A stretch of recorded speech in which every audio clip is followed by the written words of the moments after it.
नमस्कार दोस्तों। भारत में people research on India consumer economy के अकॉर्डिंग हर तीसरा नागरिक मिडिल क्लास है। मिडिल क्लास इन दो शब्दों से पीछा छुड़ाने के लिए लोग सालों मेहनत करते हैं। इस रिपोर्ट के अकॉर्डिंग भारत में सिर्फ 4% पॉपुलेशन ही अमीर है और 13% गरीब।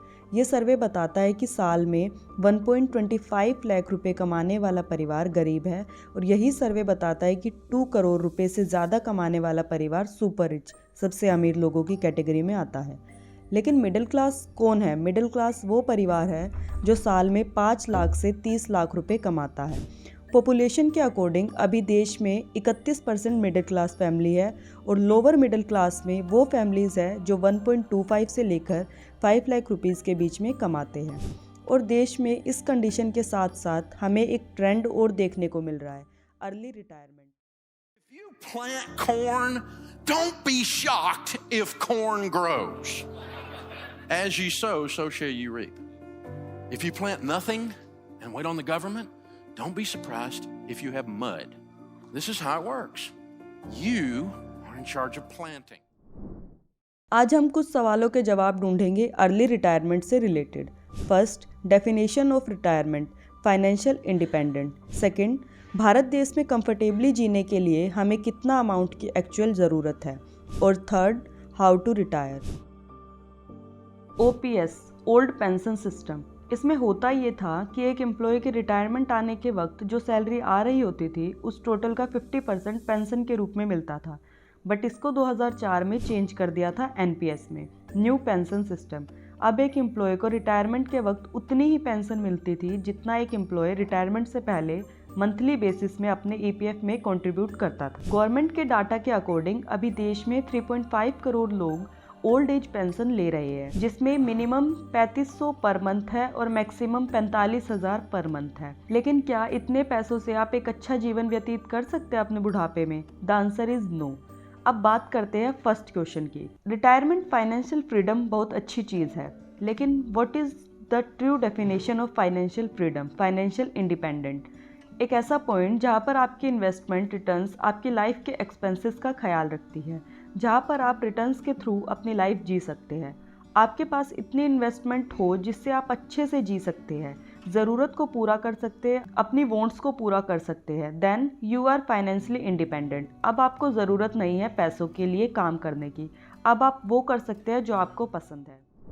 नाउ आंसर सेकंड, भारत देश में कंफर्टेबली रिटायरमेंट के लिए चाहिए 3 से 4 करोड़। जी हाँ, आपको सिर्फ इतने अमाउंट की ज़रूरत है कंफर्टेबली रिटायरमेंट के लिए at the age of 60 for next 25 year, मतलब 85 की एज तक।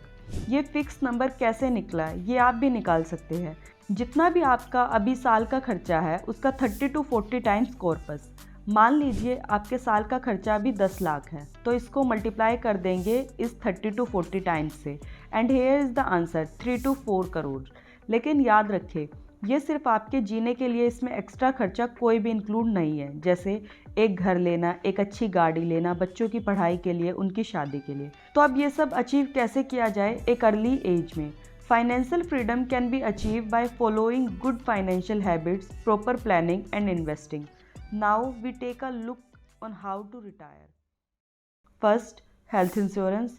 Y health insurance? क्योंकि ये आपको हेल्प करेगा आउट ऑफ कैश जाने से।